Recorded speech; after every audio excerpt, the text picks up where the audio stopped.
Well, if you haven't already figured it out, this is the 1998 edition of Thrills and Spills.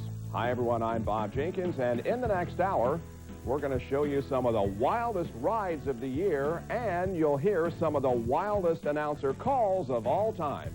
Look at that closer! Look at this! Woo! Woo! It's unbelievable! See what I mean? Now, we can assure you that all the drivers involved in these incidents came back to race another day, but perhaps we can't say the same about the announcers. We begin with one of my favorite forms of the sport, the short track open wheel cars doing it in the dirt. Now, we had so much video to choose from that we had to divide it up into categories. We kick things off with Winged Mayhem. On the inside. Oh, no! Oh, my goodness. Oh, and he almost does flip it.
Dion Hindu turning over the second corner. Roger back in the first ball. We've got big trouble. Randy Miner chasing Jordan.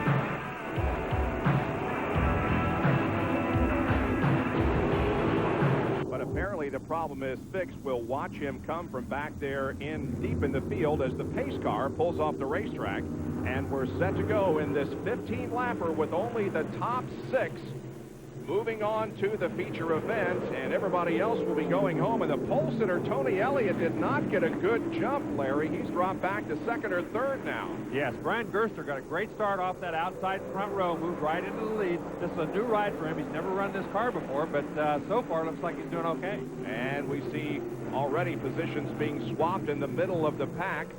That's Ricky Shelton in that red car. He got a good start, moved up a couple of positions. He's right behind Todd Kane in the white car, and it looks like Dane Carter that he's just going around. Carter in that bright orange car as Shelton now moves up to 7th position. But remember, you need to be in the top 6 to continue this afternoon. Down the backstretch, Wally Pankratz now goes to the inside of Gerster, and Pankratz picks up the lead. Wally Pankratz made a nice move to the inside, just slid right up in front of Gerster, held the race car nice and straight, and now that he's pulled away by 4 or 5 car lengths going down the front straightaway. And that's Tony Elliott in the yellow car now that is moving to 2nd position. So Gerster, after leading the first lap, begins to fall back here just a little bit on a very hot and humid afternoon here in Colorado Springs. Yes, he's back to 3rd already as he really doesn't seem to be working all that well. That's Kenny Hamilton in that black car right behind him. Remember, he's never driven this car before. He's filling in for Derek Davidson, so he might be having a little trouble getting used to this vehicle. Davidson was injured in a sprint car crash at Terre Haute, Indiana, and will be sidelined for a while. So Brian filling in the Coors Light Silver Bullet Series. As we see some more action back here, Wally Pankratz now begins to stretch out the advantage just a little bit. And for the most part, they're single file back here through 7th, 8th, and 9th. But, again, you've got to get to the front of the field and do it quickly. Now here's Hamilton moving to the inside of Gerster, trying to pick up the 3rd position, and he's going to do it. So Gerster's car just not handling here in the early going. And he's got to hang on. He's in 4th spot already, so he's lost 3 or 4 spots already early in this race. And look at that gaggle of cars behind him. That's all for the transfer spot. 4th, 5th, 6th, and 7th. And Larry, you're not going to believe who is already up in contention. A little bit squirrely coming off the corner, but that is Bentley Warren moving to the inside of Gerster. And Bentley Warren has come from 15th position already up into a transfer spot. Certainly is. He's up into 4th position. We figured he'd move up, but we didn't really expect him to move up quite this quickly. Man, we remember his performance here last year as he almost caught Johnny Heidenreich on the last lap. Pankratz is the leader right now, being pursued by Tony Elliott. And right now, they are in a battle among themselves as now Bentley Warren is trying to pick up the 3rd position and does, passing Kenny Hamilton. There's no doubt that he is the fastest race car on the racetrack right now. He has passed 8 or 9 cars. He's in 3rd position, really going for it. This is really the battle over the transfer spot as Gerster continues to go backwards. And that is Shelton there in the red car trying to close in on Gerster, continues to fall back. Boy, Bentley Warren's performance here has been unbelievable, but you know, you expect him to run like that. It was really the qualifying performance yesterday that was very uncharacteristic of Bentley Warren. Well, it was obvious the engine wasn't running well. They came back, they worked on it, they fixed it, and now then he's going as fast as he ever was. And man, he's really picking up right now on Tony Elliott. He's looking at him down that front straightaway. He gains 2 or 3 car lengths down the front straightaway. He sure does, and has come up to within about a car length and a half of Tony Elliott. So the first 3 positions now. Man, look at him getting off of the corner, Bob. Sorry, but he really gets off of the corner like a bullet. He gains 2 car lengths off of 2. And a good run here down the backstretch, and in 3 he passes Elliott momentarily. Tony tried to battle back on the inside but could not, and so moved Bentley Warren up to the runner. Oh, and we got a car in the wall. That's Todd Kane, who was crashed down there in turn number 4. Looks like extensive damage there on the front end of the race car. Yeah, he's got the right front of the corner is really tore up. The right rear as well. You can see it's been up both right side tires, so he's made heavy contact.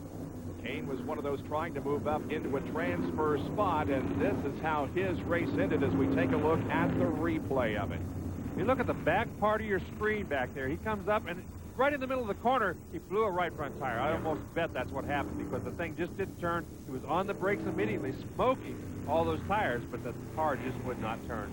When a car shoots to the wall like that, it usually indicates a right front has been cut down. We see the helmet is being taken off by Todd Kane, and he's unbuckling, so apparently he is okay. But it does bring out our first caution here in this 15-lap qualifying race. The first 6 will transfer to the Rocky Mountain Classic. Right now, it's Wally Pankratz, Tony Elliott, and Bentley Warren. We'll be right back.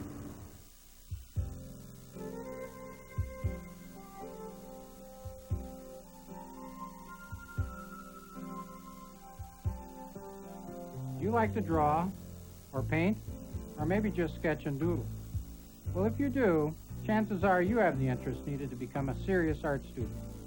To find out, simply call toll-free, and Art Instruction Schools will send you this enjoyable art test. There's no cost or obligation. Take the test at home in your spare time and mail it to us when you're done. Our experts will review and grade your test. Call our toll-free number today for your free art test. Don't let the wonderful world of art pass you by. To get your free art test without cost or obligation, call this toll-free number. Don't delay. Call this toll-free number now. Call 1-800-233-0500. That's 1-800-233-0500. ESPN's countdown of the 50 greatest athletes of the century. Red Grange, galloping ghost of Illinois, and probably the greatest of them all. Just 5'11" and 175 pounds, his plan was simple. If you have the football and 11 guys are after you, if you're smart, you'll run. The Galloping Ghost did just that. Continuing our countdown to number 1, ESPN Sports Century athlete number 28, Red Grange. Friday at 10:30 on ESPN, presented by General Motors.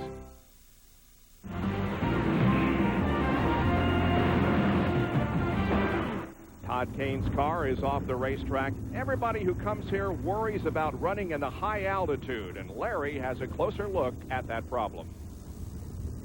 When you come to a racetrack that's almost a mile high, you only have 90% of the air going into the engine. Therefore, you have to adjust the amount of fuel that goes in. You do that by the main jet. You lower about 10% the amount of fuel that goes through this main jet. You also adjust the high-speed bypass. That regulates the amount of fuel that you get on the top end for maximum horsepower. You also adjust the low speed, the barrel valve. Therefore, you don't get any coughing or sputtering when you take off under yellow or on the general start. You have 90% of the air, so you have to have 90% of the fuel, and you only get 90% of the horsepower. But that's the maximum horsepower for a racetrack of this altitude. All right, thank you, Larry. Well, one guy who is not yet up into a transfer position is named Carter, and Gary Lee has more on this racing family. Well, racing is a family sport for the Carter clan out of Brownsburg, Indiana. There's a look at Cole Carter, the younger son of Dwayne Poncho Carter, and he's in radio contact right now with his brother Dane. Dane is racing in 9th position, not a transfer spot. He has to move up 3 positions to make the top 6. Of course, Poncho Carter, one of the greatest sprint car drivers ever. And, of course, his dad, Dwayne Carter, was just superb on the high bank. So a family sport for the Carter clan. Well, Dane's got a lot of experience on the pavement. This is his first year in the Champ Car Zone. They're a lot tougher, a lot bigger racetracks. So it's going to be tough for him to learn and compete with these guys. Green flag comes out. We are back to racing here at Pikes Peak International Raceway. And, of course, you know what it's like to have a son competing, because your son does in the USAC Stoops Freightliner sprint cars. Again, we're watching the battle for the transfer spot. That is Brian Gerster there on the left part of your screen. Ricky Shelton is in red as he tries to get inside and get a position, but cannot. That's Rebel Jackson in the yellow car, and of course the bottom car, the black one, that's Darrell Doherty. So all 3 of those guys in heavy traffic right now. Ricky Shelton was the big loser, and he dropped back behind both of those guys. Wheel-to-wheel competition back there in the middle part of the track. Meanwhile, look at Bentley Warren close in on Wally Pankratz. Now, Pankratz has been leading for most of this event, but look at Bentley Warren, and again, we tell you that he started back in the 8th row. And you can see that Pankratz was a little loose. The back end of that thing jumps out on him just right there. It did it again. Just gets a little wiggle with the back end. It's very hot. You have to compensate this high heat by setting the car up to push just a little bit. Obviously, they missed the setup slightly. A phenomenal performance so far by Bentley Warren from Kennebunkport, Maine, a famous city in the East Coast where, of course, President Bush had a residence. Back we go to check on how the transfer race is going, and Gerster just continues to have problems as he's falling back some more. Yes, he's right now running in that 6th alongside of the Rebel Jackson. Those two guys battling for that last transfer spot. Darrell Doherty has moved around them into 5th, and now then here comes Ricky Shelton. He slides up the racetrack. Jackson has to move up just far enough to miss him, and that was a good job by Jackson not to get hit right there. Boy, Shelton had a good run going down the backstretch, set the car in the 3rd turn, and although it moved up an entire lane and came close to making the collision with the other car, he survived, and now Shelton is trying to get one more position as he closes in on that car ahead of him. There he goes down to the bottom again. He slides up the racetrack a little bit, but he wasn't far enough up. Get beside Gerster. Gerster desperately hangs on to that final transfer position. Brian Gerster started on the outside of the front row and got off into the lead early, but then immediately began to fall back. Shelton trying to go to the outside. Now he'll take a look once again down the inside, as again he has a good run coming off that 2nd corner down the backstretch. Just cannot do it, though, as Gerster holds off the challenge. See what happens? He drops those wheels below that white line. It causes his car to wiggle a little bit, and he has to get on the brakes a little bit more, and he just doesn't have the speed. Now that he's on the outside, he got a great run down the front straightaway. And on the final lap, Shelton moves into the transfer spot and puts Brian Gerster on the outside looking in. Meanwhile, up front, it looks like that Bentley Warren is going to have an easy time coming to the checkered flag. Here he is off 4, little squirrely off the corner, but nevertheless takes the checkered flag, wins the qualifying race, and there is Shelton taking the 6th spot. And Brian Gerster, despite the fact that he started in 2nd position, will have to be loading up and going home. But an impressive performance after a 15th place start. Bentley Warren drives to victory here in this qualifying race. We'll talk to him in just a moment. Hey, I'm down here on Front Row to find out what these fellows think about Bird Plus with clean conditioning. Grant, you're about to get shampooed. Oh, all right, now just gently lower him on back down. Woo! This is Pert Plus, man. It's got water-based conditioning. Whoa! The old kind, you couldn't hold someone upside down. Changing America one frat house at a time. Woo! Yeah! So, ladies, what do you think about Jake's hair? Does it look good? Sweet. I love it. I bet it's manageable, too. Probably. That's Pert Plus with clean conditioning. Come on, let us wash your hair. We can change your life. So I asked my old bank to call me if a better mortgage rate came along. That was 16 years ago. But at wingspanbank.com, that are always out there comparing mortgage rates from all kinds of different places. You tell them what you got, they tell you when you can do better. I mean, you can wait for your old bank to call, but... If your bank could start over, this is what it would be. wingspanbank.com. If you run your own business, you can get a free trial version of QuickBooks from the makers of Quicken. Stay tuned. Is that one of your new designs? And that's QuickBooks, my accounting software. I'm using it to write checks for paying bills. Even prints them out. I can see who owes me money or how much I made. I even created an invoice using my own logo. Can it help track their time? Time tracking and estimating is easy with QuickBooks Pro. Okay, bring on the free trial. Call for your free trial. You've got nothing to lose. Call 1-800-344-8300. All weekend long, all kinds of racing. The race is on ESPN2. If it goes fast and looks cool, the race is on ESPN2. Back at Pikes Peak International Raceway, where the final starters in the Rocky Mountain Classic have been selected, the top 6 finishers here down to Victory Lane. Well, Larry Rice called it from the start. You'd win it from the back of the pack. Nobody likes to run the B main, but I have a feeling you had fun out there.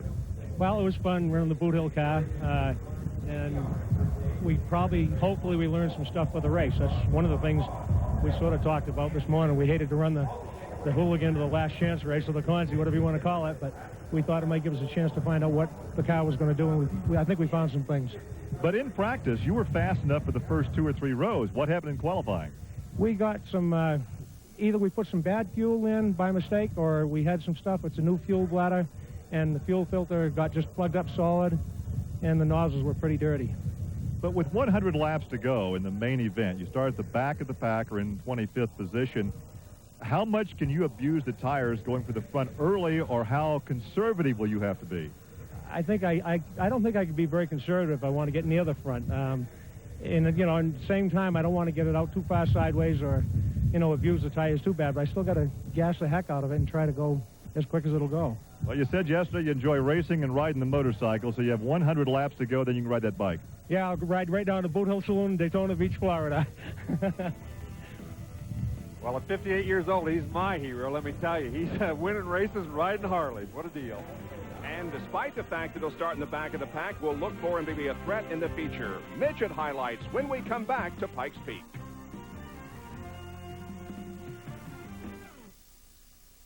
They came to the house for a study and sleep. As soon as I turn off the light, my heart starts pounding. But it was really an experiment in fear. You brought us here to scare us, is that it? Now, the nightmare has begun. None of this is real. Oh, it is real. And the house itself is alive. Liam Neeson, Catherine Zeta-Jones. Oh, my God. The Haunting, rated PG-13, starts Friday, July 23rd. They're here, filled with aroma and flavor, only they're waiting to be released by you. Introducing Folgers new whole bean coffee. Every time you grind these beans, you release something sensational, a deeper, richer aroma.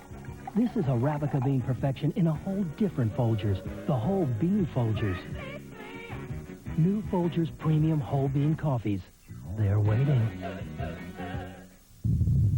There are lots of ways you can get nail fungus. Like this. Or this.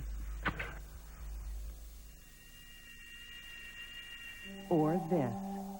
But now there's a good way to get rid of it. By seeing your doctor. That's because nail fungus lives deep under the nail, turning it colors, making it thick or brittle, and hard to get rid of.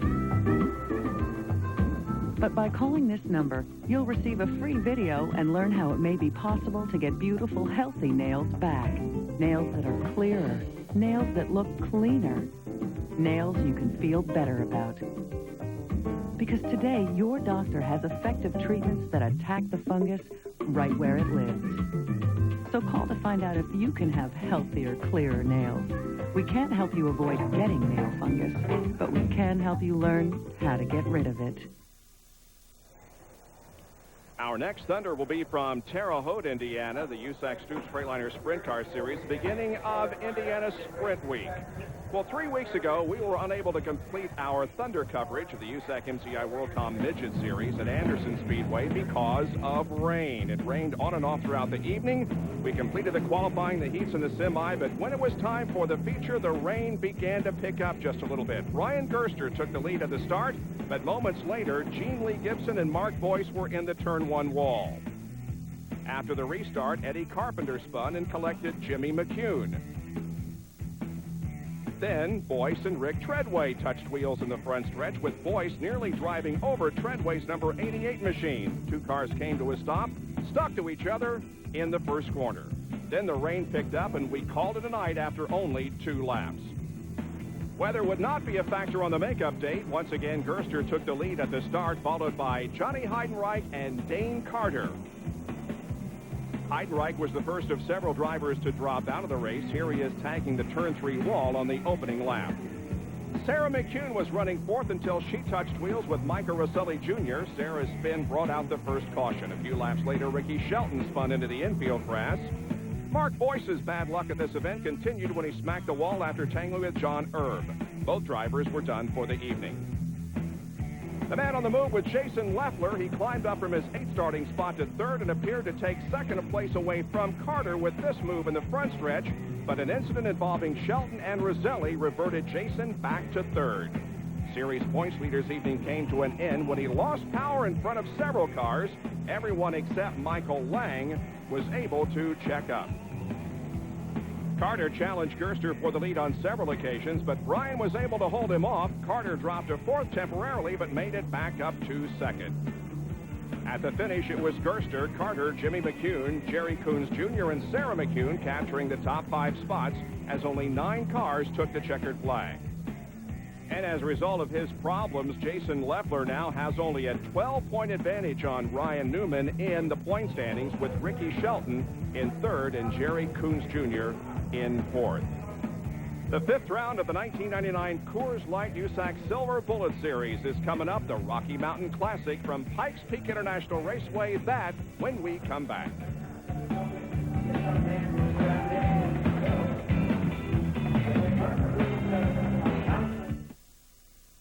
Arm strength, quickness, agility, and body control. The essential elements of the winning defensive baseball player. And with Coach Emanski's Defensive Drills video, you'll learn the amazing training secrets of America's finest baseball school. The Defensive Drills video features revolutionary training techniques developed by professional scout and instructor Tom Emanski. Techniques that get results, producing baseball world's back-to-back-to-back AAU national championship teams and even a gold medal in international competition. In a recent review, Collegiate Baseball Magazine exclaimed, with Coach Emanski's techniques, the future of baseball is here today. Even top professional players are impressed. Just ask Major League superstar Fred McGriff. I'm so impressed with the instructional videos by Coach Emanski that I've given them my full endorsement. When you watch them, you'll know why. The Defensive Drills video is available now for immediate shipping. It makes a great gift and benefits players of all ages and ability levels.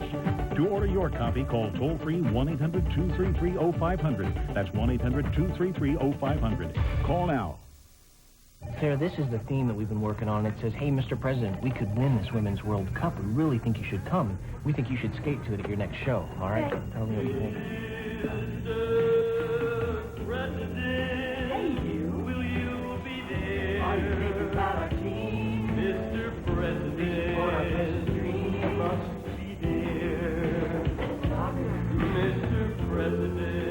Women's World Cup third place game, Saturday at 1:30 on ESPN. Bob Jenkins, Larry Rice, and Gary Lee back with you at Pikes Peak International Raceway as we get set to go 100 laps in the Rocky Mountain Classic. Dave Steele there is the pole sitter for this event, qualifying at 140.7. The race record is held by Johnny Heidenreich at 110, set last year in this event when he held off a hard-charging Bentley Warren. The lineup, Steele on the pole, Tracy Hines alongside, Ryan Newman and Jason Leffler in the second row. Brian Tyler and Russ Gamester are in row number 3. It's Robbie Block and Jimmy Sills in row number 4. The fifth row, veteran Jack Hewitt and Chet Phillip. Back in the sixth row, Brad Knopfsiger and Jason McCord. The seventh row, Jimmy McCune and Dan Dryden. Row number 8, Dave Darlin and Gary Heber. In the ninth row, Paul White and Jay Drake. Row number 10, Billy Puterbaugh Jr. and Pat Abel driving the number 2 car. The 11th row, Rick Brown and Doug Dodaro. The 12th row, Rick Treadway and J.J. Yaley. The 13th row, Bentley Warren and Wally Pankratz. These are the transferees from the qualifying race. Tony Elliott and Kenny Hamilton in the 14th row. The 15th row, Darrell Doherty, Ricky Shelton. Those are your starters. Gary Lee has a comment before we go racing. Gary?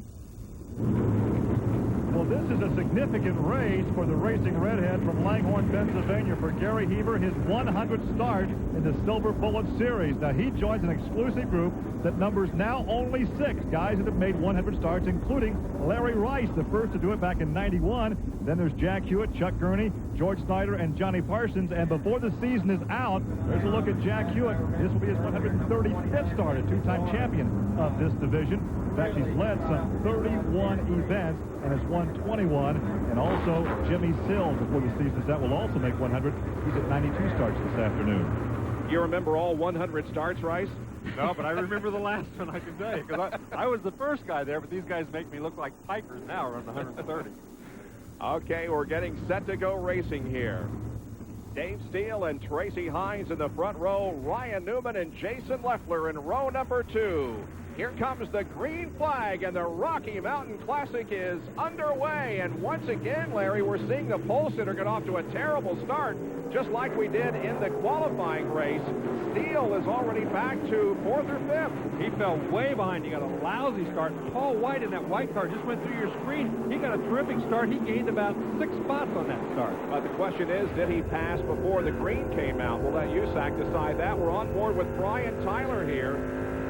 Yes, But he is really, you can see right there, he's on the outside. He looks like he's gaining some spots, but Dave Steele is that first red car you see back there, and he's a distant fifth at this point. Jason Leffler from his fourth starting position has taken the lead through turns 1 and 2. Leffler down the backstretch. Tracy Hines falls into second position. Yeah, Hines up into second.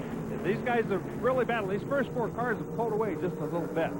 That's Ryan Newman running in third position. Let's take a look once again at the replay of the start of the race. On board with the pole sitter Dave Steele. Green comes out. There goes Tracy Hines, and Steele just cannot get a good start. Well, remember earlier we talked about the low-speed bypass and all that thing about how you had to adjust. It looks like maybe they just missed a little bit on the bottom end, and it just did not pick up the throttle the way he wanted it to. Tracy Hines running in second. That's Ryan Newman in third position. Well, those first 3 guys have been pretty hot in this division. I mean, they've won a lot of races. Of course, last year's division winner, and those 2 guys running in second and third have won a lot of races already this year. That's Robbie Block running there in fourth position. The white car number 61, one of the drivers from California. Hauled back through the pack. There's the number 69 car that's being driven by Brian Tyler.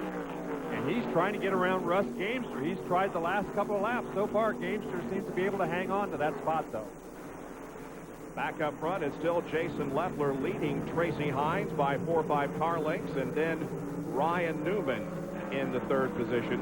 And again, we can't overemphasize how hot it is today. Temperatures in the 90s. Some of these drivers are more accustomed to going 30 or 40 laps on a half-mile racetrack. This is a long race for them in this sweltering heat. Well, the fatigue could be a factor. There's no question about that. Could be a tire factor as well. On a hot racetrack, the tires don't tend to wear as well. They get greasy and they slide around a lot more. And up front, we see Tracy Hines closing in on Leffler as they head down for turn number 1. Hines is going to take the inside line while Leffler is in the middle of the racetrack. Good battle up front. Ryan Newman is right there also in third.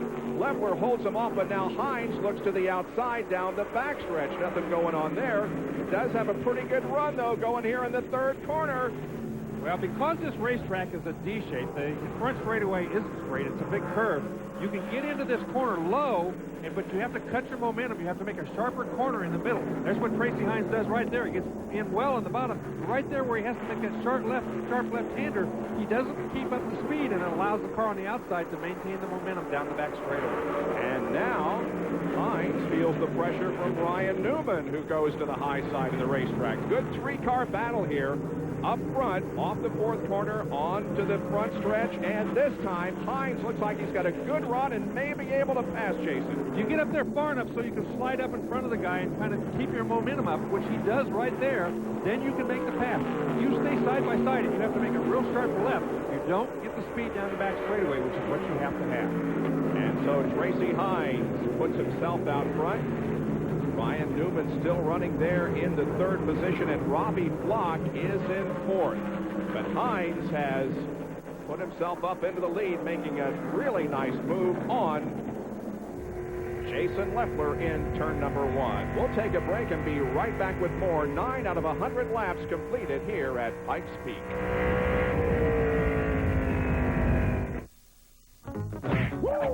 This summer, I love this train. These heroes could save your life. And this number could save you money and win you $50,000 in gold. Right now, every completed 1-800-COLLECT call is an automatic entry for a chance to win. Now who you gonna call? That's a GB. Now who you gonna call? See Wild Wild West in theaters and use 1-800-COLLECT to win $50,000 in gold. So I get these 2 pieces of mail on the same day. One from my insurance company saying my premiums are going up. The other from this company called Progressive that says they have a smart new way to shop for auto insurance. All you do is call them up. Progressive, can I help you? They give you their rates plus the rates of several other companies. Okay, let me get some information.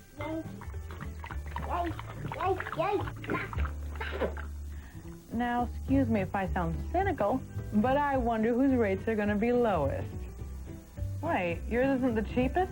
No, not this time. It looks like you could save over $200 if you went with... What? Hello? Hello? You're an insurance company? Hey, we know how hard it is to shop for auto insurance. lot of times we're the lowest. Sometimes we're not. We just want you to have the information. That's not what I expected from an insurance company. And then he said, well, maybe you should. Find out the price and service you should expect. Call 1-800-AUTO-PRO or your authorized independent agent. A great tradition reborn on ESPN2, Friday Night Fights. This week, Diggs versus Rivera. Then the main event, Sam Judah takes on David Sample. Friday Night Fights, Friday at 9 on ESPN2.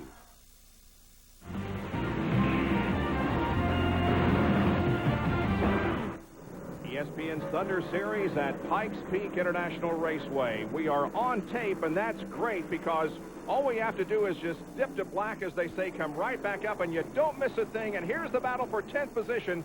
Dave Darlin, Paul White, and Gary Hebron. Oh, it looks like Jimmy Sills may be having a problem. He is coming in. Yeah, he's headed for the pit area and right back into the garage, so it's not something that they're going to fix. Tough break for Jimmy Sills.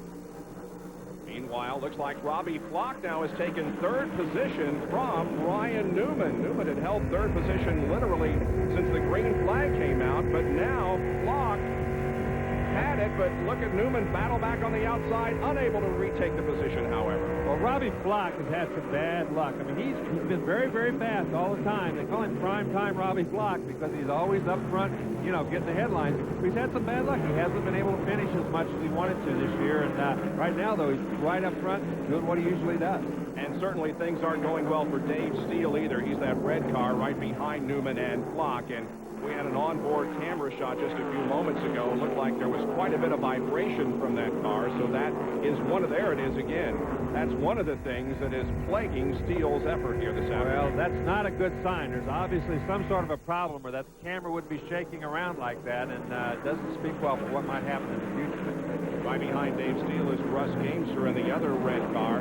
But meanwhile, Tracy Hines has taken off. Once he got around Jason Leffler, he just took off and now has himself quite an advantage this early in the race over the second place car. Well, Jim McQueen is the chief mechanic on that car, and he is very dialed into the pavement. He and Tracy Hines get along well. They communicate well, which is a real key factor. And right now, they've both put their ideas together, and they've got that car set up perfectly. Once again, a battle for third position. Ryan Newman retakes the spot from Robbie Flock, who battles back on the inside. Great wheel-to-wheel racing. Nope. When all was said and done there, Flock still had it, and look at the vibration on Steele's car. Yeah, Ryan Newman went down under him, and he just pushed up in front and got way too high and allowed Robbie Flock just to make that left hand and move right back underneath him and remain in that third spot. They're both gaining on Leffler, though. He seems to be slowing up a little bit. And now here is Flock looking for second position as he goes to the inside of Jason Leffler. Flock does move to second. Ryan Newman tried to make the move, but could not. He may be able to do it here on the backstretch as Steele comes up and almost touches wheels. Well, let's go down to Gary Lee, who's with a driver who has already dropped out of contention. Gary? I think I worked up more of a sweat running back here than you worked up out there. What happened? You weren't there very long. Yeah, we didn't last long, but the first Air Ho National True Value car was going good. George Snyder had a good setup today, and motor just dropped a cylinder, and it progressively started getting worse. So before we throw anything out the side, we decided to pull in. Well, of course, you guys followed the Indy Racing League event, which was 200 miles in length. How are the track conditions? Track seems to be about the same as it's been the whole weekend here. It's a little bit greasy. Everybody's a little on the loose side. Well, of course, he's second in the all-time races led division, wanted to tie the record held by Jack Hewitt. It won't happen today. Sills does, however, have a victory in the series so far this year, winning the Holman Hoosier 100. We're on board with Brian Tyler, who is currently running in the 9th position. That's Russ Gamester up ahead in the red 51, and just ahead in the yellow car is Jack Hewitt, number 23, as he tries to move to the inside of Dave Steele.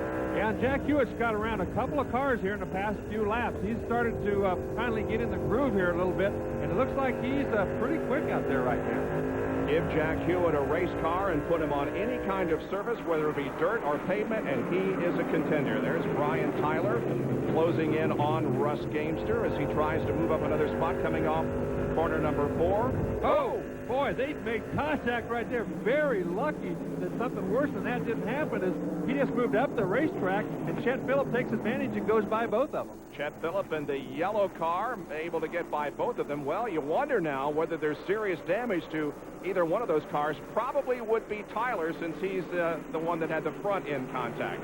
Yeah, but it's Gamester who's gone back. He's lost another position as Dave Garland in that blue car. Now then Gary Heber goes around him as well. So either he had a problem that caused Tyler to get into him to begin with, or that contact caused him some sort of a problem. Gary Heber there in the 66 car. We talked about Jimmy Sills being a winner of the Hallman Hoosier 100. Gary Heber from Langhorne, Pennsylvania, also a former winner of the race when it was just known as the Hoosier 100 and run during the month of September at the Indiana State Fairgrounds. On board with Brian Tyler, that is Chet Phillip up ahead. You can see there's some sort of fluid coming out of Chet Phillip's car. Probably water. He might be having an overheating problem, which would not be good this early in the race.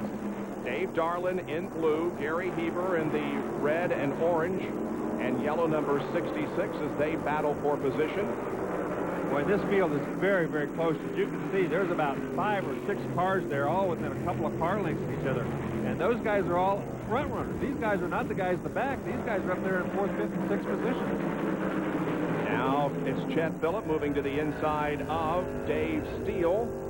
He's up there in the number 111 car on the high side of the racetrack and just having a terrible time getting that car around the corner. You can see him working really hard to keep that car under control. Well, the race car is loose. You can see him every time he jerks that wheel, he's trying to keep the back end under it. Watch right there. Watch his arms. Right. See him moving that thing? The back end just keeps wanting to get looser and looser, and he keeps having to correct to keep it underneath it. Wow, look at this. 3 abreast, 5 cars down through the first corner, and Dave Darlin right in the middle of them. And that doesn't work. That's the reason you saw him get 2 abreast real quick. 3 abreast is going to get somebody in trouble, and they were wise enough to realize that and fall into 2 abreast through the corner. Well, you got an indication of how much of a lead Tracy Hines has on 2nd and 3rd position. Robbie Flock in the 61 continues to run in 2nd. Ryan Newman is running in the 3rd position. Jack Hewitt in that yellow car is gaining on both of them. I think he's the fastest car on the racetrack. You know, it's strange that we have Dryden chassis here driven by Flock and Newman, whereas the builder of the chassis, Dan Dryden, who's also in this race, isn't doing nearly as well. Now, he's a great car builder, though. He's got some good race cars. And don't forget, there's a lot of good race cars out there. The Beast's leading it. There's a couple of sales cars out there, so there's a lot of race cars, a lot of manufacturers that build good race cars. And some really good wheel-to-wheel racing going on here. Brian Tyler and Gary Heber are still going at it wheel-to-wheel. And now the second-place battle heats up just a little bit as once again Ryan Newman mounts a charge on Robbie Flock. And this often boils down, Larry, to getting your tires a little hot, waiting a little bit, cooling them off, and then making another charge. And that looks like what Ryan Newman is doing. Well, that's right. You have to be patient. Sometimes these long races, you have to be more patient than a charger at this point. Right now, Newman, I think, is being patient, but I'm not sure that Hewitt is. He looks like he wants to take the lead. Yeah, it's tough to keep Jack Hewitt from gaining any position. There he is in the yellow number 23. He's currently running in 4th position. They're in the top 10 after 26 of 100 laps.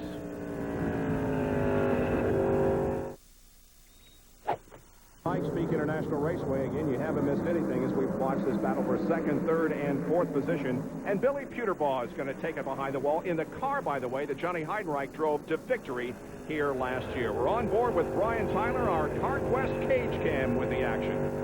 And he's been driving a very, very steady race. He's been in that top 6 or 7 all day long. He may be biding his time, waiting for the last half of the race. A lot of guys will do that. The last lap is the only one that pays the big money. And remember, Brian Tyler won on a mile paved track in this series early this year at the Copper Classic at Phoenix International Raceway. There's Brian Tyler, Gary Heber, Dave Steele, all of them right in contention.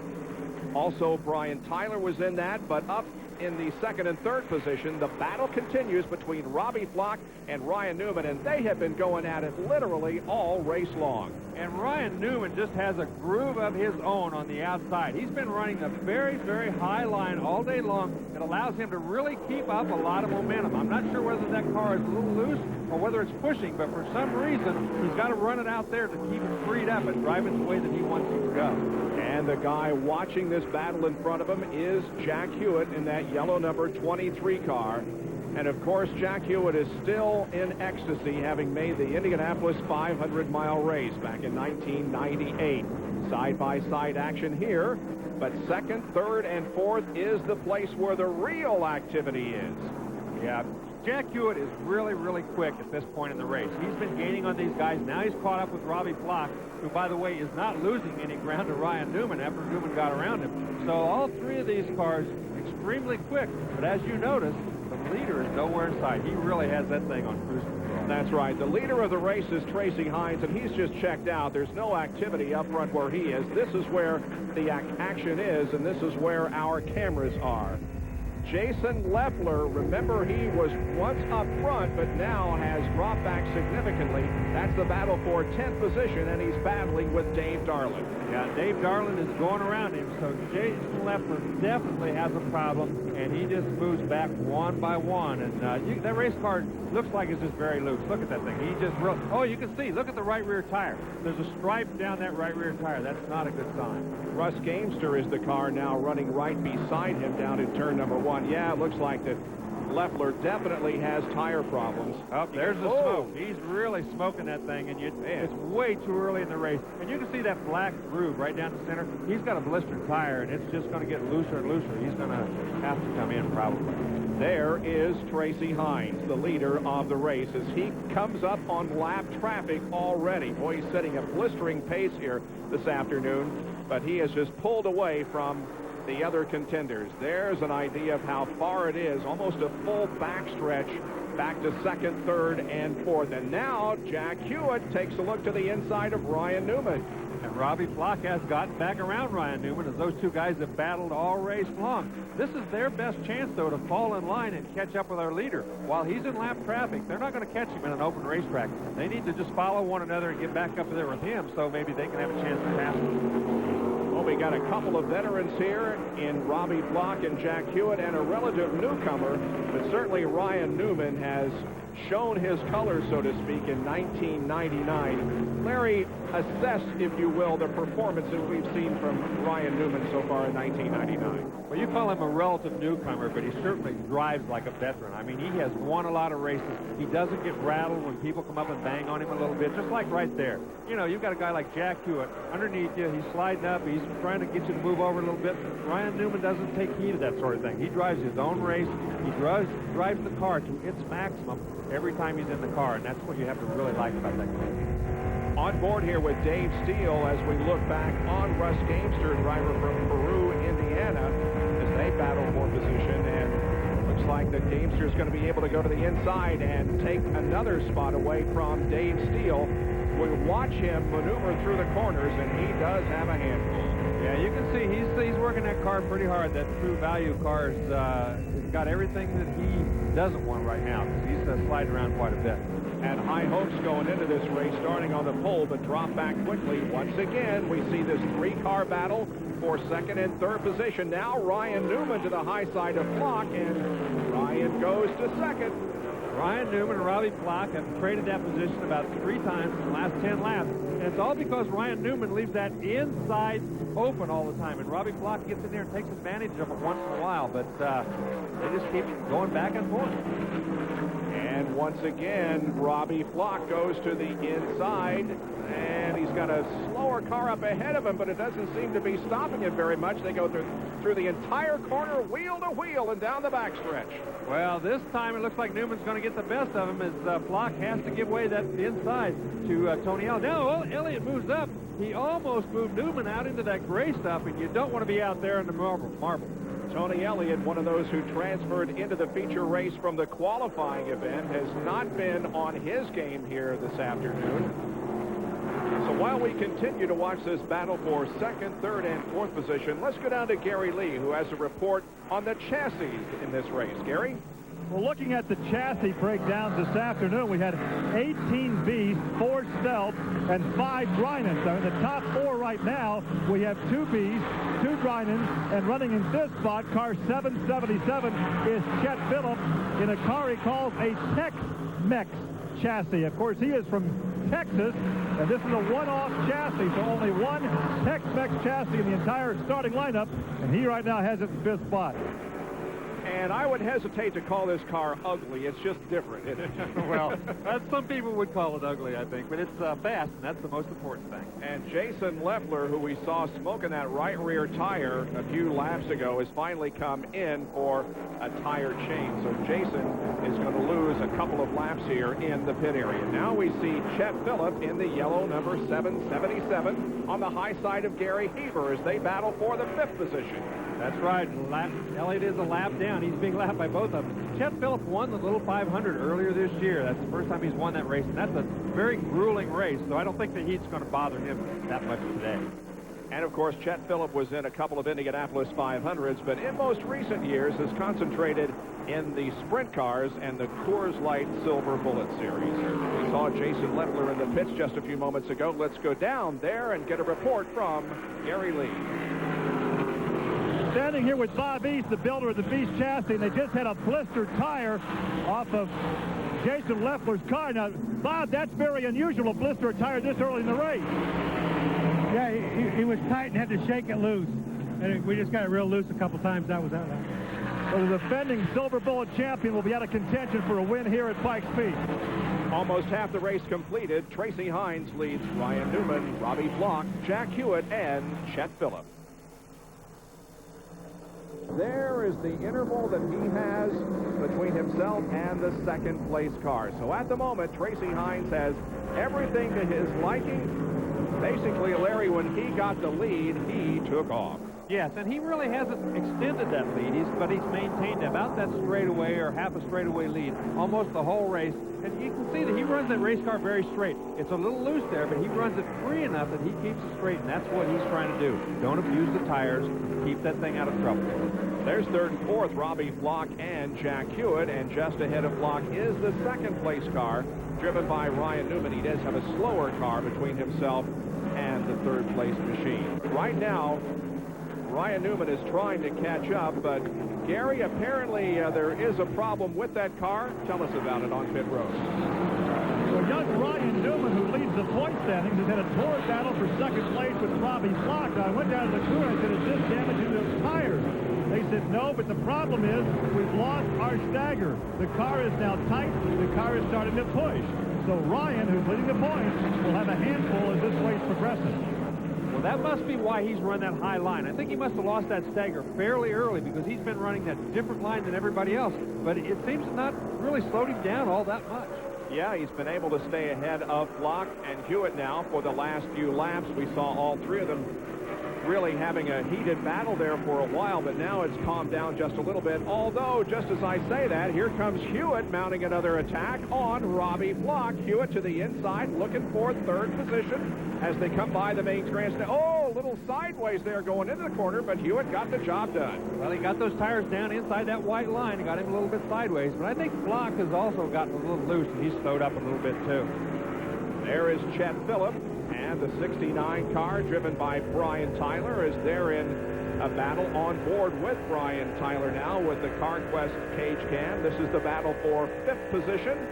And looks like that Chet Phillip is going to take the spot. Yeah, he hangs on right down there on the bottom side of the racetrack. Seems like that car is working very well. But Tyler on the outside, that's what's so neat about this racetrack. You can run the low line or the high line, and they're almost equally as fast, depending on how your race car is working at any particular time. And perhaps that's one of the reasons why we have not seen a caution in this race, and let's hope we do not. A nice wide racetrack that allows for lots of passing, but at the same time, it allows for somebody to get out of trouble if they get in it. Gary Lee has another report from the pit area. Well, the guy that you might call Mr. Silver Bullet Series, Jack Hewitt from Troy, Ohio, is up to third position. Normally, he's not a strong qualifier, not a bad qualifying effort. He started ninth today. He's up to third. Now, keep in mind, he has won the most races in this series at 21, but he's also led the most races at 31. And with only 2 more positions to gain, he can lead 1 more in the second half of this one. But right now, Jack Hewitt's main object is to get second position away from Ryan Newman. Yeah, and you can see something flopping around there on the left side of Ryan Newman's car. It looks to me like it might be a piece of tape. I'm not sure exactly what it is, but it looks like it has some tape on the hood and it's come loose. Doesn't appear to be anything real real major. And I think we saw some gesturing going on there by Ryan Newman also. So I don't know what exactly is going on, but nevertheless, here comes Jack Hewitt to try to take that spot away from Ryan Newman, but cannot. Well, Ryan Newman leaves that inside wide open. If you're fast enough on the bottom, you can go by him because he's going to give you that whole lane down there. And right there, Hewitt pulls right up beside of him. And that's what I was talking about earlier. He had to make that little bit of a pinch, and it slowed him down a little bit right in the middle of the corner, and Newman got a big run down the back straightaway. Battle of chassis manufacturers here also. We heard Gary explain the different types of chassis that are in this race here today. Jack Hewitt is in a Beast, and Ryan Newman is in the Dryden chassis. Yes, and actually they told me they tried to order a Beast at one time, but Bob East was building so many cars he didn't have time to do it, so they just went down the street and bought a Dryden. So that speaks well for their mechanics. They can make them both work. Well, we're just past the halfway mark, and Hewitt still has not been able to take that second spot away. And again, a little bit of looseness there in the corner. But Jack is running so low, he's getting those left side tires on the white paint. When he does, it shakes that race car loose. Now then he's up above it. But when he gets down there and shakes that race car loose, it gets the tires hotter. He doesn't want to do that a lot, trying to get around Newman, because if he does, it's going to heat the tires up. He's going to have to slow down and cool them off. And now he's on by. Maybe that'll help him out a little bit. And look at this. Contact there. Yeah, and that gesture, I can tell you what that one was. That was, don't do that again, boy. That looked like Pat did move on dirt as Hewitt slid up ahead of Ryan Newman, but there was some contact between the two cars there. But we saw contact earlier between Brian Tyler and Russ Gamester, and nothing bad came from that, so let's hope there's nothing bad that comes from this. Well, there is Dave Steele, whose car is sitting on pit road, and looks like that he also is experiencing a tire problem and getting that tire changed. Let's get the exact report as we go down there, and here's Gary once again. The tire is still too hot to touch, but that is the blistered right rear off of David Steele's number 111. They went with the Hoosier 60 compound, which is what most teams went with. It is the softer of the two compounds they had to use. Now, in years past, they found this track to be tire-friendly as far as tire use, but we've seen one engine problem and tire problems here this afternoon. And Gary, another driver who has experienced problems here recently is Robbie Flock. Once up front, he has now dropped out of the race. There are 40 more laps to go in the Rocky Mountain Classic. We'll be right back. Pikes Peak Hill Climb can be seen on the Deuce August the 4th at 8 o'clock Eastern Time. For more, log on to ESPN.com, part of the Go Network, go.com. That, of course, leading into our coverage of the Kroger Speed Fest from Indianapolis Raceway Park. There's the leader of the race, Tracy Hines, with a comfortable lead now over second, third, and fourth place. Drop back here and pick up on some of the other guys we haven't seen. That's Dan Dryden and Wally Pankratz that are running together. Both of them are a lap down. Here's Gary Heber and several others. That's Jay Drake going around the outside. Jason McCord right behind him. Those guys are battling for position as they're moving up. That's Jimmy McCune in the white car. I think he is also a lap down there in that field. Jason McCord in the white number 4 car. That's Heber, and he's losing spots here. That's Russ Gamester up on the outside of him. Yeah, Gamester moving back up after falling back a little ways, but Heber definitely has a problem as he's moved back several positions, and Dave Steele, after changing that right rear tire, looks to be much faster now than he was earlier. So the disappointing season continues for Dave Steele. He has had one problem after another. He, of course, crashed at the Indianapolis Motor Speedway. We went to Winchester just after that. He crashed in hot laps. It's not been a real good year yet for Dave Steele. Let's hope he can turn it around. And now, Tracy Hines begins to close in on some of the slower cars once again, and traffic can always play a factor, Larry, in the outcome of a race. Right, and that's J.J. Yaley in the 67 car he's going around. Ricky Shelton in the red car also being lapped by Tracy Hines, and Pat Abold right in front of him. So he's got some pretty fast cars that he's already lapping and putting a lap down. That's very, very quick. He is really quick here. Abold in the dark blue car just ahead of Tracy Hines. That car is owned by Johnny Vance, and it was the one that used to be driven by Dave Steele. But Pat Abold, a former winner in this division at Indianapolis Raceway Park, is just about to go a lap down. Tracy Hines being very careful here in where he chooses to make the pass, because he knows he's got a comfortable lead here and doesn't want to mess things up. Well, he's doing a wise thing. He's not pushing too hard. He's not getting the tires hot.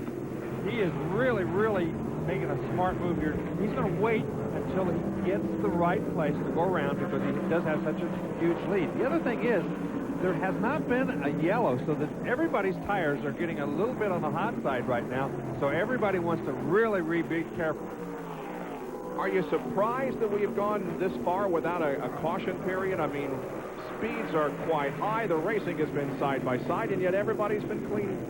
Well, I think that's a testament to the drivers. This racetrack is wide. They've all been very careful. They've done a good job. I mean, they've passed. We've seen a lot of passing here. People have been passing each other all over the place, but they've been doing it very carefully and very professionally. And so far, just a couple of little bumps, and that's about it. Hines continues to move through traffic, and one thing they're using this year is radios, so that a driver does know how much of a lead he has and where his competitors are. Well, the radios, I think, are probably a good thing in this division. A long race like this, you need to have some idea what's going on out there, how much fuel you have, where the other guys are on the racetrack, and that probably contributes to the lack of yellow flags. As you can see, though, it looks like Jack Hewitt is beginning to move up on Tracy Hines. Yes, indeed it does, as Hines has been battling slower traffic here for the last few laps, and that's allowed Jack Hewitt to get just about as close as anybody has been in the last 30 or 40 laps. There's Hewitt moving to the inside of the 773 car driven by Rick Brown, a driver from Springfield, Oregon. Yes, and right now, Hewitt can kind of smell the blood, so to speak. He's going to try to push it a little bit more. He doesn't want to do too much, though. He doesn't want to use those tires up. There's still a long way to go. Meanwhile, Jim McQueen, I'm sure, is on the radio saying, okay, boy, don't take it too easy. He's beginning to pick up on you. Well, up here and check on the battle for 8th position. Actually, 3 cars in contention for the spot here. That's Russ Gamester in the red 51. Right behind him is Jay Drake. And then comes Jason McCord. Now, Gamester started 6th. Jay Drake started 18th. And Jason McCord started in 12th position. So Drake really is the one that's made the biggest advance here among these 3 drivers. Yeah, he's done a very nice job. It's been a very steady job. Gary Heber is pulled down. It looks like he may not make it to the pit area. That may be our first yellow of the day. Now, there is a turnoff back there, so hopefully he can make it to the turnoff. And here is Bentley Warren being lapped, the driver who did such an outstanding job coming from the rear of the field in the qualifying race to win it. We really thought he'd be more competitive here in this one, but he just has not been, and now he goes a lap down. Well, he's been very fast. When you start back there 26th, 28th position, and you've got a guy running as fast as Tracy Hines is, it's going to be tough to stay on that lead lap. Well, we've talked all along about how traffic can be a factor in the outcome of a race. Take a look at this replay and watch Tracy Hines and Warren. Look at Warren way up in the gray, almost loses it, and if he had lost it, he'd have come right down in front of Tracy Hines. It was pretty close as the way it was. Certainly was. He almost sent that car to the Boot Hill Cemetery instead of the Boot Hill Saloon. Let me tell you, he came real close to hitting that fence. But look how quickly he recovered and how much speed he had down the straightaway. So Hines now continues to lap some traffic once again as Heber's car is being pushed back of the wall. He did make that turnoff area, and so we continue to run under green. No yellow so far in this event. Tracy Hines, he just moves inside, outside. He goes wherever he has to go. But look at Jack Hewitt. In this traffic, he has really gained a lot of ground. Not positions, but just track ground. And if he can just gain a little bit more, he's going to challenge for this lead. That's Rick Treadway in the 82 car that Jack Hewitt is trying to put a lap down, as we see apparently Dave Steele now coming in. Yeah, Dave Steele, remember, having all kinds of problems here today, and he heads back to the pit area. At the start of the race from the pole position, he dropped back, and now he brings it in for a stop. There is Treadway in that 82 car, the red one. Hewitt on the outside. Now he goes on the outside, tries to duck in underneath Treadway, down the back straightaway. Lots of lap traffic, and now then it's costing him a little track position as he's having trouble getting through that traffic. 36 car is Jimmy McCune. Already dispensed with him. There is Ryan Newman, meanwhile, who has gained some ground on Jack Hewitt because of the traffic. Well, the traffic is a big factor here. These cars are pretty quick cars. Even though they're being lapped, they're still very fast, and these guys are just having trouble negotiating them at these speeds.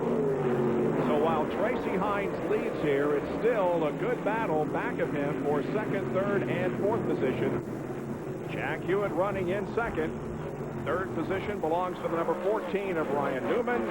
And now moving up into fourth spot is Brian Tyler, with whom we ride right now. Chet Dillon is fifth, just 20 laps to go in the Rocky Mountain Classic. Peak International Raceway, part of our Thunder Series. And it is Tracy Hines who's leading this race with less than 20 laps to go now, and will be here for the remainder of the event. And we'll see if Jack Hewitt can catch up to Tracy. And we'll also be watching Ryan Newman back there in third position as he again has gained some ground on Jack. Hewitt down to the bottom. That's Daryl Doherty. He's down underneath, 3 abreast. I think that's Bentley Warren on the outside, and almost a little contact made right there. And Ryan Newman also right there. Look at him close in on Hewitt. And we've got ourselves a battle once again for second spot. I think that Hewitt's car's going just a little bit loose on him. He's going to have to take it easy on that right rear tire right now. And in this lap traffic, that's very difficult to do. So I'm sure he's thinking about that. Newman, I think he's just thinking about maybe trying to get around him right now. And points, too. Gary Lee has an update on our leader. Well, Tracy Hines continues to lead, but he has Jack Hewitt breathing down his neck. Ryan Newman right behind Jack. I talked to Tracy's crew. I said, how's the car? What's Tracy saying? Tracy said the car is fine. That's all he's saying. And they don't want to talk for fear it might jinx the victory. And we all remember what happened to Johnny Heidenreich last year, almost losing the race in the final lap as the handling went sour on that car, and Bentley Warren almost caught up. Here's Ryan Newman once again trying to catch up to Jack Hewitt. Ryan Newman apparently may be NASCAR bound here before too long. You'll remember earlier this year he took a ride in a Busch Series car, has been selected by Jeff and Brooke Gordon and Ray Evernham for a possible slot next year in that car.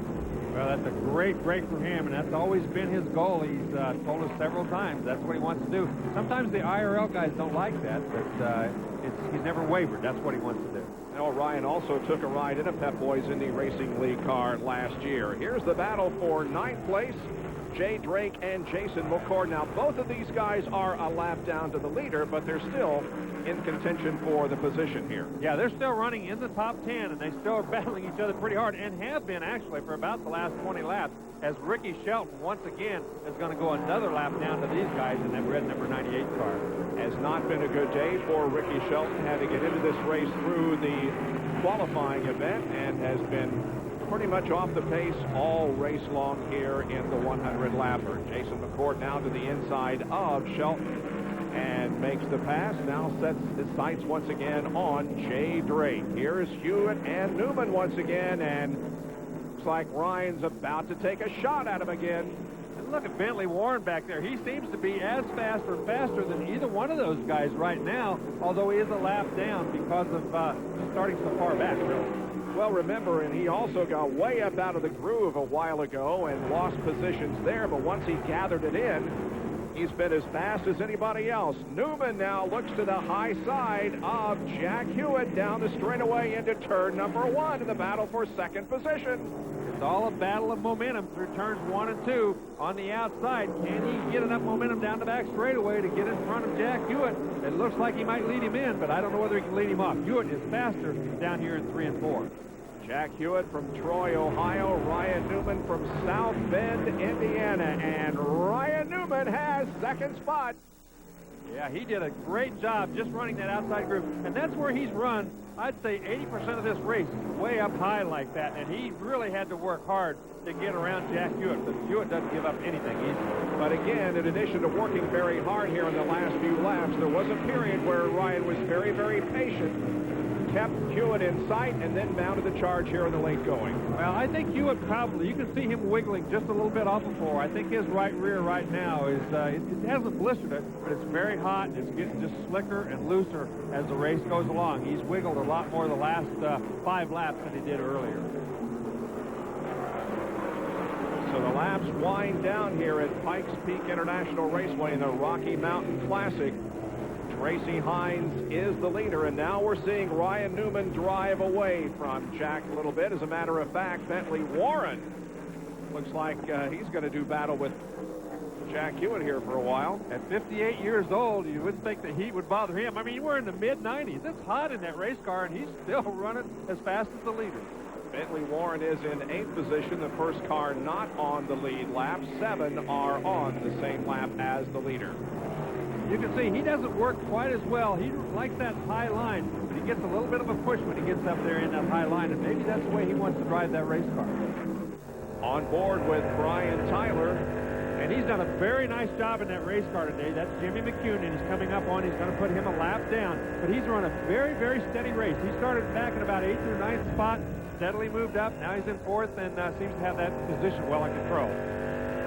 Not much up front of him now from the CarQuest cage cam. There is the leader, Tracy Hines, and he too has worked himself free of the traffic here. And so a little bit smoother sailing for Tracy Hines as we are closing in on the finish of the Rocky Mountain Classic, trying to become the 5th different winner in as many races in 1999. Well, it's no surprise to see he and Ryan Newman atop the heap. Those two guys probably have as many victories or more victories than anybody else on the pavement this summer. So it's been very common to see those two guys up front, one or the other leading. Some lap cars going by. Let's take a look at this battle back here for 6th position. There it is. That's Dave Darlin in blue, and right behind him is Russ Gamester. And Russ Gamester's done a good job today. He's had a car that at times went backwards. I mean, he was way back in 10th or 11th spot at one time, but he took care of the tires. He didn't panic. He got the race car going again, and now that he's moved back up where he's challenging for that position. So I think it's a sign of a good driver when you do have a car that's not working perfectly and you can still hang on and get in that top 5 or top 10. One thing very attractive about this Coors Light Silver Bullet Series, the cars are able to compete on both the dirt and the pavement. And one new venue that they'll be going to in 1999 is another very fast paved oval, that in Nazareth, Pennsylvania. There is Tracy Hines. He has things well in control at this point. And I think about now is when you start hearing things inside the cockpit. Your mechanic, the guy on the radio, he's saying, you're in good shape, everything's perfect, and you're thinking in there, man, this has been too easy. I can't believe it's going to go this easy the rest of the way. He has less than 3 miles to go here in this one, and it'll be all over. Just saw Ryan Newman go by in 2nd. There is Jack Hewitt in the yellow number 23. Here's battle for position. The 4-car of Jason McCord. Bentley Warren is also right there. Yeah, Bentley Warren very strong here in the last part of this race, just as he was last year. The only difference, he started a lot farther back this time. And once again, this battle for 6th position continues on. We've checked on it for the last few laps. Right now, it's still Dave Darlin with the advantage over Russ Gamester. Yeah, Russ Gamester just can't get enough speed off of the corner. He seems to get into the corner better. He just can't get off the corner good enough to pull off the pass. And how about this Tracy Hines? We have seen so many drivers from this division move up into the NASCAR, the Pep Boys Indy Racing League, and you would like to think that a lot of car owners have got their eye on this kid who's just had a great year, already won in the USAC Stoops Freightliner Sprint Cars, and with about a half a lap to go, he's almost ready to put a win in the Coors Light Silver Bullet Series in his resume. It has to be a great feeling to have a car that's this comfortable and this fast. You've got the confidence in the car. You've got the confidence in the mechanics. I mean, he's really on a high right now, and he's been on a high all year long, really. There's the checkered flag, and his first ever win in the series. Tracy Hines wins it here at Pikes Peak. There's Ryan Newman finishing in 2nd. Jack Hewitt finishes 3rd. Let's go back and pick up on this battle for 6th position. Darlin in blue and Gamester in red. Again, Gamester gets in the corner quicker, but coming off, once he picks up the throttle, he just can't get off the corner quick enough, and Darlin finishes in front of him. And we went the entire distance caution-free. No cautions in this one. All 100 laps under green. And Tracy Hines is the winner of the Rocky Mountain Classic in 1999. Congratulations to Tracy. Here are the results. Chet Phillip finished in 5th, followed by Darlin, Gamester, Warren, Drake, and McCord. And we'll be back to talk with the winner, Tracy Hines, in just a moment.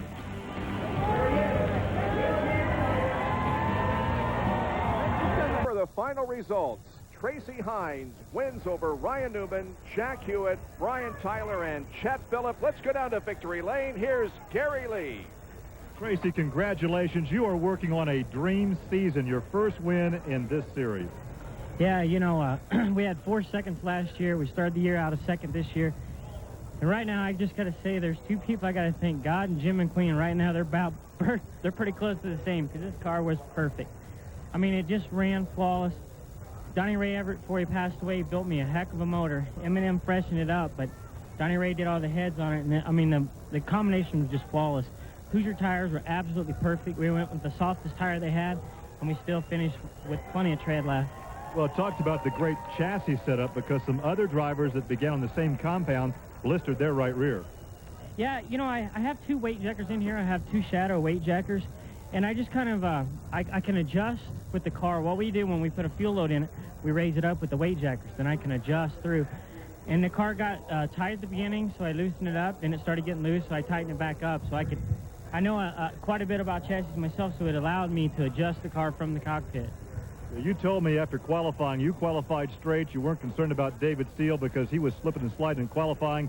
You felt like this morning you had him covered, and indeed, you're the prognosticator. Well, you know, it's just the confidence I had in my team and my car, and things were just working good. And yesterday we laid down a pretty good lap, which was second quick and only like 500ths off, and Dave was pretty sideways in his qualifying run, so I knew if we just kept our game plan, we'd be good. Look who's standing right behind you to congratulate you. Ryan Newman comes over. Ryan, he chased you home at Raceway Park in May. You chased him home, so now he's right in the thick of the points battle with you. He told me he wanted to turn the tables, but I didn't want to let him. And my hat's off to his team. Tracy did a good job. Drove and did what he had to do. And unfortunately, we got caught back there racing more than we should have. And that drafting plays a big part here, and that hurt us a little bit.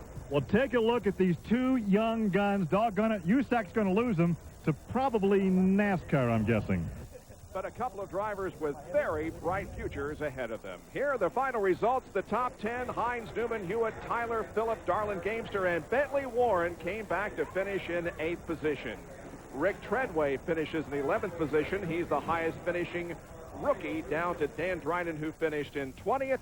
Let's go down and talk to the 3rd place finisher. Here again is Gary Lee. Not bad for an old dirt tracker. You seem to have more fun the older you get. That was a great ride.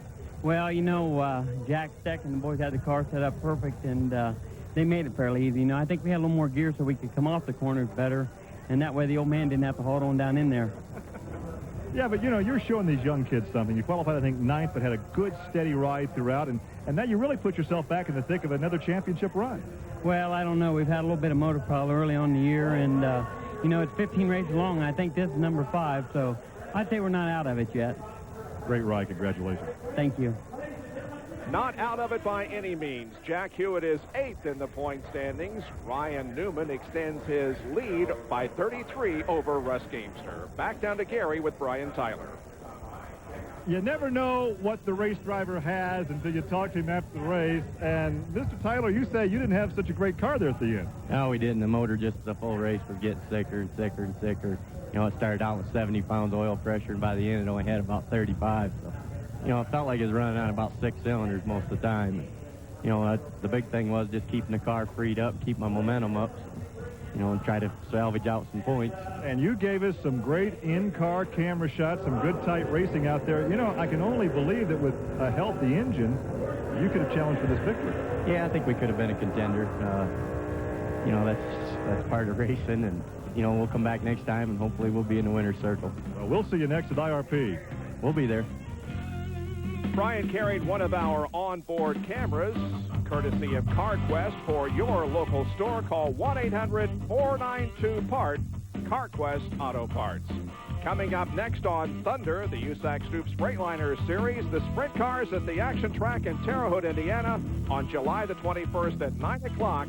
Eastern Time. Congratulations to Tracy Hines, who won here at Pikes Peak today. This has been a presentation of ESPN, the worldwide leader in sports. For more, log on to ESPN.com. Part of the Go Network, go.com. So long from Pikes Peak.